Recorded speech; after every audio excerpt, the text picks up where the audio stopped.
Welcome to my mini vlog. आणि ही आहे कोकणातली रानभाजी, कवाळ्याची भाजी।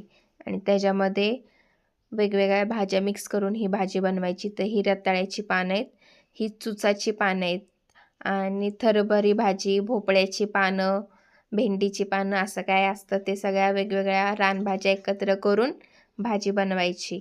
तर ही रानात मिळते, एवढी अशी भाजी आम्ही रानातून तोडून आणली आहे। आणि ही अशी वेलींसारखी असते आणि त्याची बारीक बारीक पानं असतात। तर त्याचे जे देठ होते ते काढून घेतलेत आणि ही भाजी एवढी साफ करून घेतली। आता तिला स्वच्छ धुवायचं, चिरायची आणि करायची। ही थोडी अशी बुळबुटीत भाजी होते आणि ह्याच्यात तुम्ही पाहिजे असेल तर भेंडीसुद्धा टाकू शकता। पावसाळ्यात मिळते, कोकणात, एक नंबर लागते भाकरीसोबत। तर तुम्हाला हा व्हिडिओ आवडला तर नक्कीच लाईक, शेअर, सबस्क्राईब करा। सुप्रिया झेपलेला।